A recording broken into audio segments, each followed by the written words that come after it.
Mayange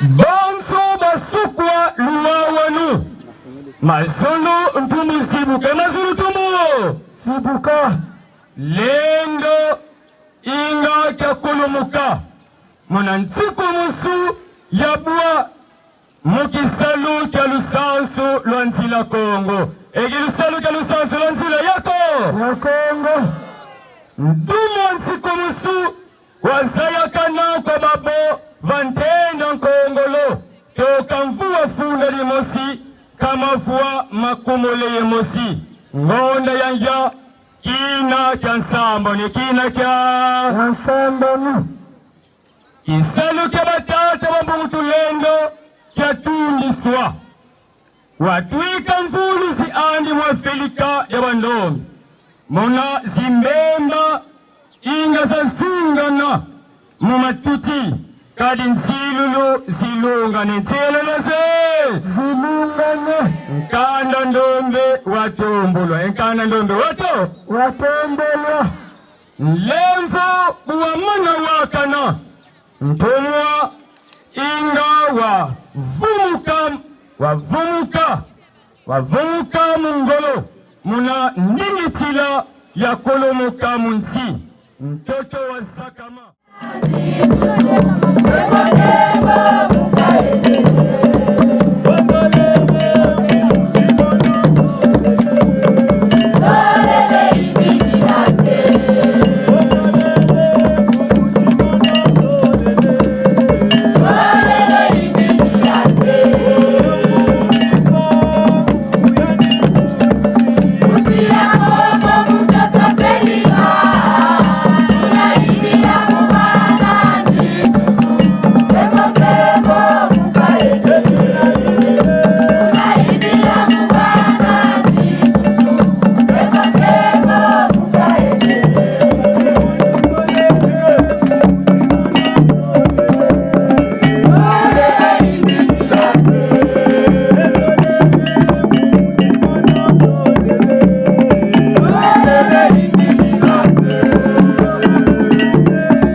Kimbangu ti.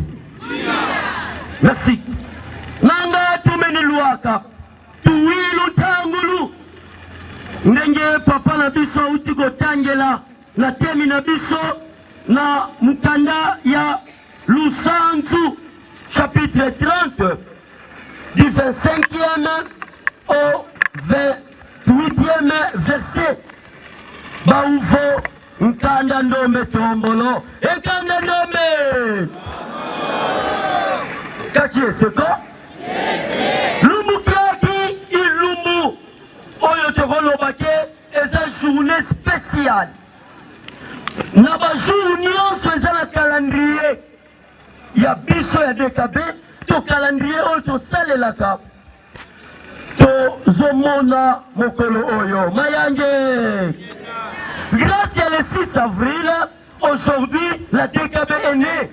Kadifotata Sunga, Wabakansi Kudukusu, Muna Sunika Keluka, Wabakansi Kudukusu, Muna Lungi Ramalongi, Mansila Kongo, Muna Elumukia Kituku, Elumukia Kituku, le 6 avril. Kadi, c'est la problématique même de la naissance d'Enzila Congo. Kaki eseko? Kadi landi la kinkole kakanda ndombe. Vo mpasika yakala kuandiko esi ya Philippe Mukalanga kuandi asiki ndio. Mais pasi oyo yaki na mokili. Surtout na biso africain. Vie ya dérangement spirituel, politique et technologique même. Oyo eyaki kokota na loposo moyindo na kati Afrique na biso, précisément l'Afrique centrale. Yenge musolo. Parce que Afrique centrale ekotaki na malade ebelaki malade yango eza nini? Colonisation, traite des noirs. Makambo ya ndenge na ndenge oyo mundele ayaki kosala na Afrique. Yenge musolo. Il faut tous à la claire. Natango yo ozoteya bantu makambo mfumu Kimbangu. Natango yo ozotambola bisika ya ndenge na ndenge bazotuna yo. Mais pona nini bino kaka Kimbangu? Pona nini bino kaka Nzila Congo? Pona nini bino kaka boye? Yebisa ye clair que soki tozongi c'est parce que tozalaki devie. Mayangi ingeta neye papa na biso lobaka vutuka fana mpambu wafidila fana mpambu Nzila. Il faut quelqu'un, il faut un monsieur, il faut un combattant. Mutu oyo ako signer Satan. Mayangi ingeta. Est-ce que biso nene tosawa toko signer Satan? Kulenda ve na tulenda nga televina Satan, non? Kulenda ve. Attention. Kadi oyo kama mususu. Papa ba mvita itagali nani? Satana. Donc, nous sommes papa ba mvita, c'est que Satan a son cagnon. Bongo. Quand il faut un monsieur, Kadinki qui a kala, Mounangia Tukulu, Beto, Takala Koto bien, Patoko Nabiso va FIFA très bien, Osoni Mutu Yimbilanga, Nkulusa Kanda Dieto, Bandombe, Kabasaya Yisuko, O Mundele Waluaka, Nele Mikorali Woyembe la Kago, Nindele Menata, Bibila Kutieto, Iani Walonga Yisu, Mayani.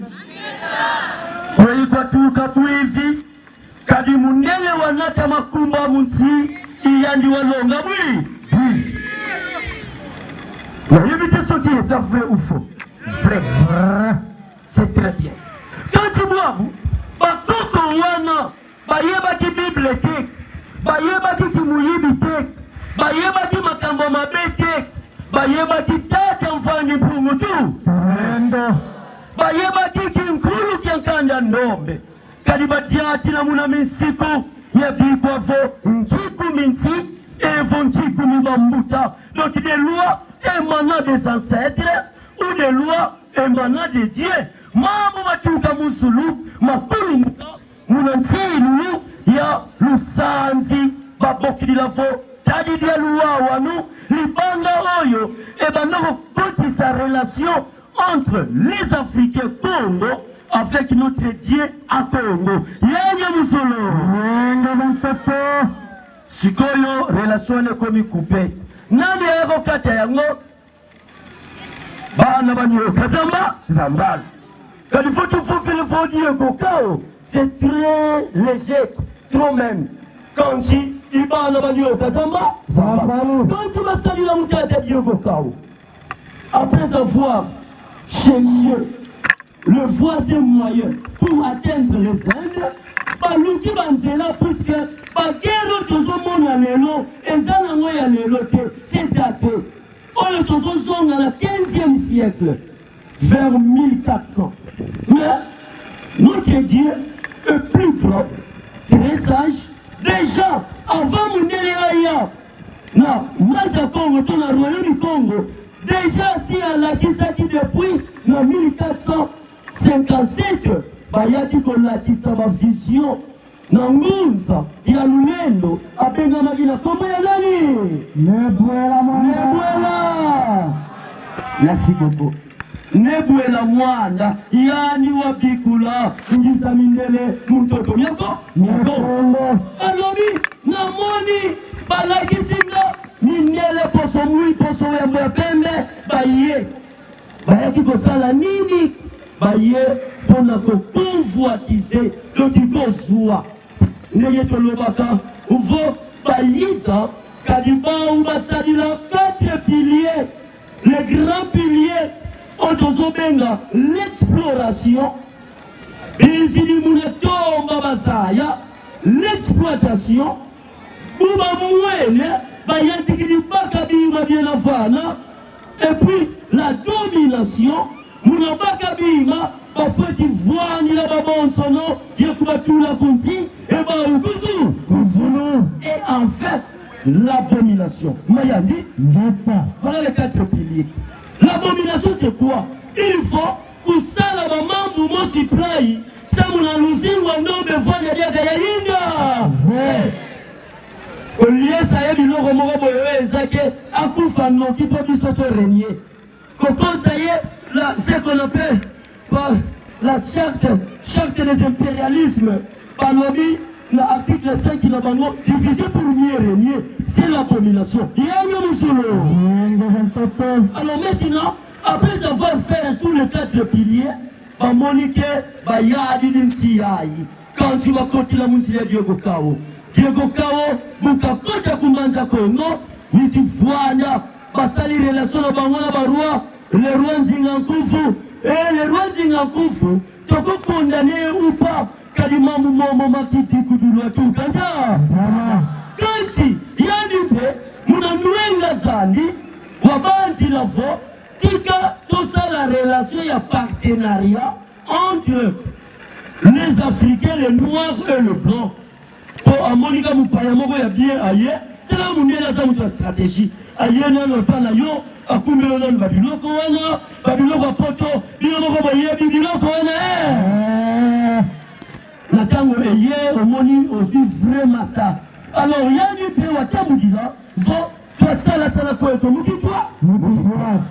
Comme si après avoir kukwenda 2 voyages dans pour tous ces Diego Kao le 15 septembre 1482 avec 2 voyages 1485 1487 et après Bakeko va dans ma fongo pour dire que pour mieux dominer les Africains il faut tout changer bango culture, il faut tout dominer bango, il faut tout baptiser bango, puisque bon, les Camerounais sont, ils sont qui va baptiser na yango, au commis esclave na yango, mayange, yango bomonaka attention, na babu oui, yozo luka, na luka musala, bayabisyo, biso fonso musala, il faut soit baptême na nengeli. Comme on soit vraiment maquillé na ya mukia, chaka la enveloppe wana mayange. Yo pe tellement coulo ezatetika kaka la ndima. Déjà au côté na baptême, yenye batoto. Yenge buzulu. Baptême c'est ndenge na ndenge. Pour dominer une personne, il faut chercher d'abord à le baptiser. Alors, Bouba Botika Kake Tonzinga Kufu, le 3 mai 1491, kunakaka nzinga kuvu wapotama watambudila kituka bonsovo muntu wa kikristo anini bible ekota na royo mikongo ne loko wana klasi masolonioze kufaki mbakoko na biso banyongi enkuluza moya kongo banyo enkuluza moya kongo banyo yenge musulo yenge fantoto yenge muzulu yamunyonyo yanata mpasi mukanda nome mvita za yantika kadi mpasi busasaka una yani kaketo bakili nkumu ya nsoni keluka wetibukilila yo inkumu ya mfumu wakala rua ku Portugal yani wakusadi batize mula kumbu yoyo bashanje kombo komuniza laki nzinga kufu me bashanje akomi kombo ya nani Jean nani Jean premier donc vous avez prononcé un faux compte à moi solo pour le Jean premier. Mayandi! Vita kasi yanti kanga kosiya! Si yanti! Allez, on passe sa quota. Mais après un certain temps, nkaka nzinga kufu, wisi mon enfant, j'ai fauché, on fait une futuka. Nkaka wisi futuka, kansi kia difo, mundele wa kikotila, mayange! Buka kota! Nkaka nzinga kufa lobi, plus question, ya christianisme. Mais maintenant, moi ni mbanzu, yani peta mulidi, pour abota bana mibale. Mbanzu pia nimi, grand frère, que nananima le papa, christianisme bien fait. Kongo ya toki na kitu ka Kongo ya Munga. Pona nini Munga? Pour chaque matin, il faut yoga kamanza Kongo. Non. Sinza isopere. Sinza isopere. Munga kazi kotaka ko Mukongo. Ziko? Zikotere. Alors bayan ba village envoisé non?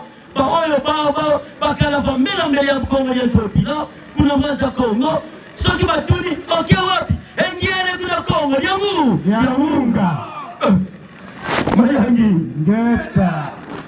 Nzinga, le deuxième fils de Nzinga Kufu a limité à l'objet papa, Mundela Zabien, a commandé son bien, Naïla Boyinanga. Il s'est réfugié de Manza Congo jusqu'à Manza Nsuni, Yetunga Kifumu, Kantone, Mayange, Beta Maboko, tout drogue. Mfumu Kansuni, quoi qui est là? Il faut qu'on y va beaucoup. Au moins, Manzangung, au Kiti, beaucoup secteur. Qui sent que pour la vie, faut nous Kansuni. Bayadi la Zunga qui n'a pas abe. Donc, côté où on a catholique, Evana, depuis 15e, 16e siècle. Parce qu'il a refusé les ordres de son père. Allez, bout à bout, vite à ce côté-là. Pour le Kakanzinga Kufu, Moula Bunkufi, Wafua. Bukafua, Mwanani Mzinga, Mvemba, nommé ou baptisé sous le nom de Alfonso Ier. Alors, papa n'a pas soit Koufik, n'a qu'à la pouvoir. Alors, moi, la Kimfumu Kansuni, naïe, n'a pas soda naïe, t'as la presse, n'a pas soda naïe, n'a pas prêtre catholique, n'a pas frère, pas sœur, Maza Kongwe. Ubaluaka kuna, bayatiki nwani sampanzu, mpanjani, mayanye. Totika kowe na kiboko nzi, mayanye. Comment fait-il que papa a koufi, comment la liboso a remplacé le trône? Kadiyani wakalampe wa mbuta ngangu. Quand yani vont katu, il faut akufa, ngaina soit trône. Pe abomaki. Pampangi, c'est un secret, mais nous devons le dire. Bana abomaki mpanzu, abani kolanda ya mpanzu kwena libulu, bakati ye mutu akufi. Akufi, depuis 7 ans, presque na 16e siècle, jusqu'à aujourd'hui, en Afrique, pour accéder au pouvoir, la succession est devenue sanglante. Donc, il n'y a pas qu'il faut moi Félika, faut qu'il faut d'abord. Est-ce que ça m'a bien bien? Quand le nom tombe, quand le nom tombe, l'élo et ça l'élo. Voilà la problématique. Alors maintenant, on va vendre les mpanzu, moudia, nous allons les fumu, va tout dire, va vendre les menga. Alors ces rois-là a vécu pendant 42 ans au pouvoir. Vemba, Nzinga, Alfonso. Yani mutanu kiani, mukakota alobi, makambo vieille à moté. Il faut christianisme, il faut christianisme. Alors à l'époque, christianisme est à la guitare au Néo, aux assemblées de Dieu, au KDC, aux églises de et à la guitare catholique. Même les protestants, on a la baillette. Là, on protesté, 16e siècle, c'est catholique. Église universelle. Alors, vous, Allemagne a dit c'est catholique partout dans les royaumes. Son fils, en 1518, dont Henrique Wakituka, premier évêque noir, mon royaume, Congo, a distingué dans le latin. Latin a distingué dans le latin, à qui na kati ya Rome, na Italie, il y a un monité, moi, non, il y a les trous, tu repères ces grades, il y a un montage, mais si tu il faut te commissaire évêque. Banda comme qui est évêque, na yango, moni, partout dans le royaume du Congo, l'ancien royaume du Congo, Tozui, Angola, Congo Kinshasa, Congo Brazzaville, Gabon, ba église, oyo, eza puissant, oyo l'État a soutenu la mitema et ça église catholique. Quand il y a du christianisme partout dans les royaumes. L'Afrique centrale, l'islam a son ampleur parce que Bantou, Basalaki Moukie, né christianisme le kaki. Voilà la problématique qui est celle qui est Mazulu Bafouema, Mayange. Mazulu Bafouema, Tadantinu Makongo Nyongene. Yandivo ah kanda diami talabuabu babebele kuna bakuta kana muna mazulu bavanga zi réunion au réunion bafila baba na bafila banevita kanga bajisa bayaya nzinga baluaka bayaya ndona mafuta baluaka bayaya kimpafita pe baluaka ekansi muna nuana na mfita emunungu swanga asikie ya vita kutu alobi mboko tumanga kaka mena kolemba koloma ne vita nkanga bakati ya mutu na manza Kongo na la guerre d'Amwila 1665 babomiye bazwi mutu na ye bachango na nzete bazoke ngotambusa kango de manza Kongo dina Luande tala na le niveau. C'est ça qu'on appelle par l'abomination. Mayange. Tout ça, il y a 4 piliers. Il faut comprendre que les 4 piliers, c'est ça que le Mundele utilise pour n'avoir pour son voilà déjà l'exploration, exploitation, par contre, c'est domination et l'abomination. Alors, bravo, Mazulu, il faut maloba. Balobi, bon, si il faut un guerrier. Nini pour ça qui va monter le corona, c'est parce que nous n'avons envoyé, par contre, ma richesse, babani qu'on bamoni ma richesse, wana, et l'igné créer les problèmes. C'est parce que, minerai de Katanga, bassin du Congo, du fleuve Congo, et bandi ko côté sa mongo, crime, les autres ivoire, les autres diamants, or, n'ava, coltanio, son venu, qu'on a soyé bien cher. Alors, balobité, ceux qui ont l'année que nous relions à Moutoulan,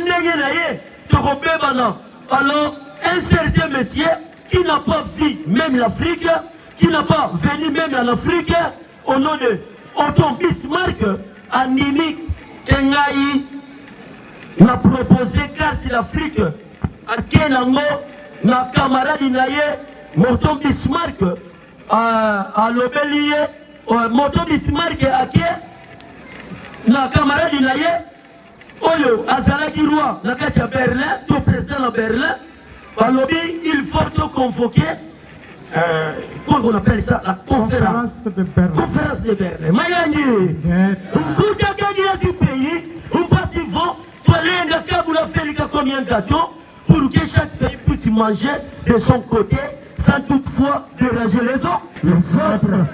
Mayangi, dis-toi si, comment dis-toi si. Beta esse cara contra aqui na parte. Voilà, voilà. Mayangi, Beta. camarade na ye roi Léopold II. Roi Léopold II azalaki roi na kati ya Belgique. Ayaki na Afrique te. Mais atindaki batu na ye, explorateur, toyebi bango, mais c'est Stanley. Akoti na l'est, na ouest, na l'est. Aketi na ouest. Boyebi Stanley na Congo central aleka partout. Et d'ailleurs, awa na mposo asala babiloko. Na Matadi asala babiloko. Partout akendaki boma baba le Stanley. Mayange. Ingeta. Azwa kiton pour la étudier Congo. Après ce rapport, tellement oumelaki, alobi, roi Léopold alobi, il faut te dire les sous Livingstone. Livingstone y juste pour explorer.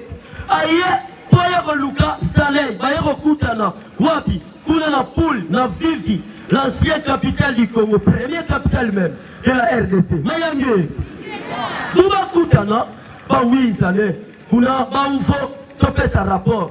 Mais Bismarck a proposé carte d'Afrique, a proposé à Léopold II. Léopold II a convoqué conférence de Berlin, mais avec 14 pays membres, va partager l'Afrique. Le temps on va partager un mot.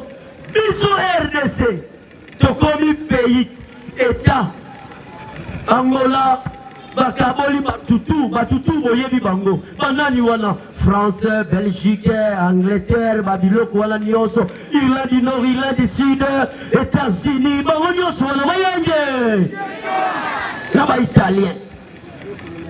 Dès 26 février 1885, Mazouba Foué mené, pour dire ça les mati, l'édition du Tokyo na Matadi.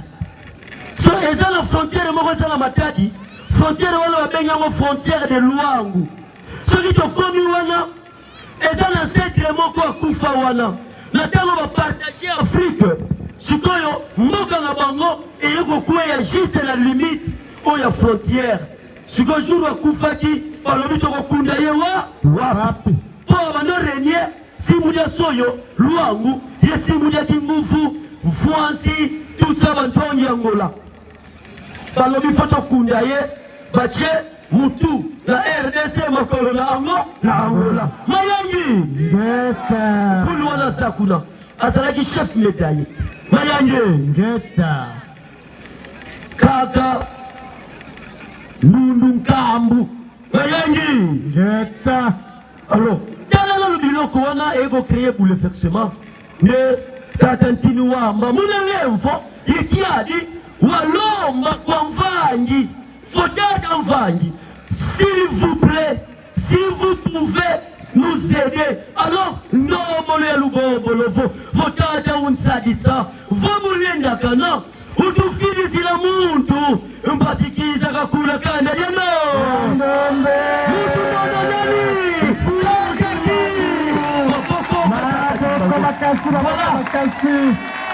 Voilà. Origine. Voilà. But à mission. But à mission, merci beaucoup papa. Pour me compléter. But à mission. Wamufungi mbangu. Unayo, munaki bebe me kifanga mina. Nana bota mite. Sikoye balobi, akobota manenge. Nini. Kwa balobi, il faut libérer batu winu. Oh. Babisindi ya mai balobi, oh. Mais biso biba misi na mai peto sana kinko. Na kinkole. Babisindi ya wanjete balobi, oh. Biso biba wanjete to sana kana kinko. Ina kinkole. Mabanga pe balobi na biso. Baba ni mulu dia kayebe. Sikoyo fumuki mangwa kubota manege ni. Babisindi balobi, abota manege misi. Wanjete odia sana leti nsete. Batu balobi te, ifo sana leti bantu. Una bavuana lukutakano, keluga ya nivo, bakutakana, tatantinu wamba, balongo, bakulu ya misimi, munalomba mfumu Kimbangu ntinu wambo wa kulomba kwa tata mba Bangi. bandeko botala nano likamboyo yo basengi yo ale tata mokeli aponi kaka ye seke ayebaki aza le grand teki du monde le grand teki Du monde. mayangi Ingesta. una diambu jojo kadia yangi di kama suluko tata Kimbangu bukavutuka yandi vraiment sikoyo tikana ndima abandi komona sumbasi yango aye oyo abandi kima aye alobitika na ndima nde mfumu Kimbangu abandi kosala bakamwisi futu muna bantu wana nano azwami molimo te waniakisaki ya tondo wafutu muna zimvumbi ekuna nkamba mukuntambulilanga asike Yeah. ne alobi fona vandisa mikolo ya mboka pona talisa bango oyo nazomonesa yanga te mikolo mpe bandimi bavandi alobi oyo alobaki nde mbala moko etata Kimbangu kabakamanga pefeko Bakamene. mayange Ingesta. idiau baufo bonzo masoko luwawa nu mazulu ntumbusibuka lendo kya kulumuka buna nsiku musu ya bwa mukisalu kya lusansu lwanzira yako Ya Kongo. mayange Ingesta. ndumu ya nsiku musu ya sayakana kwa babo vantenda nkongolo tukamfu wafunda bimosi nkama fwa makumone ye mosi ngona ya kina kya sambanu ekina kya Samba nu. kanda ndombe tombo kanda ndombe. Tombolo bubulu. Voilà le pourquoi nous sommes là. Quand si muna teta mana pasi tuenda ku conclusion ya nkofi muna lokula kiaki tata Kimbangu watambulila mema zazungana kuna sitwalomba compagnie zetu za Flima ye compagnie zetu za étoile de surveillance muna kutusongila dimbu kya nungunu kya nungila tata Kimbangu. kya nungila tata Kimbangu. maboko na tata Kimbangu ko alonga ki bikato beta maboko Kimbangu. Elonga ezala kimukora lelo. voilà tata Kimbangu ukanunga kuna mazulu masiku kambemba zasungana Apeto, ani negociador, anima. Apeto, isso.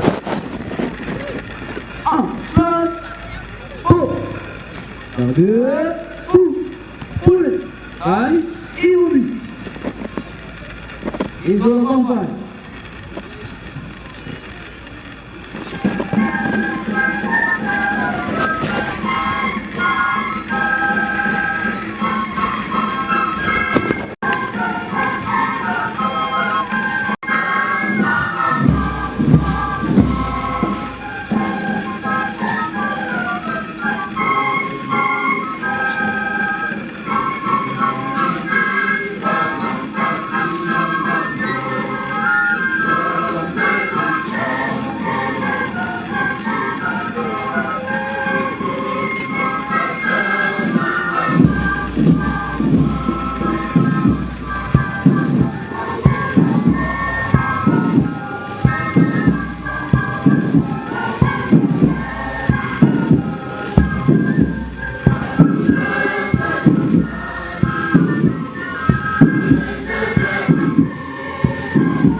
kila tunafuanda tunalemvuka mutata wala kalaba telema yelomba lusambulu tokosenga la tata wakeli molimo oyo akitisa ipata takimbangu ekitapeka tinabi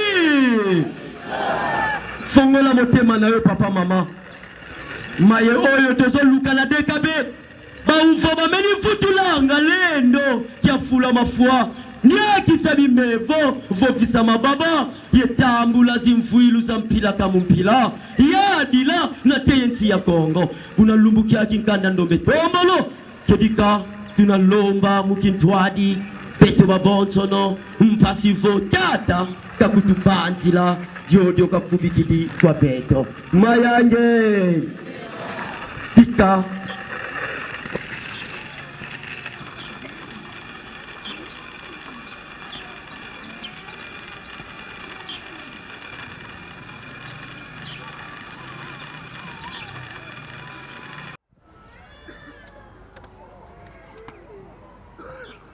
petit Fuanda kwetu baba. À votre place. Lizzy.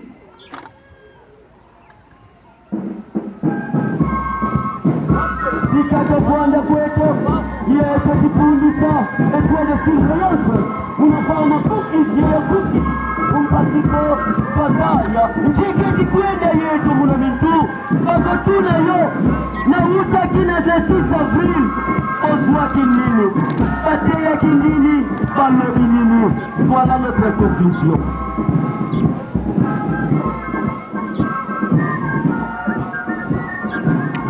Makolo. Kadi tumani siku yetu. Petit feu là.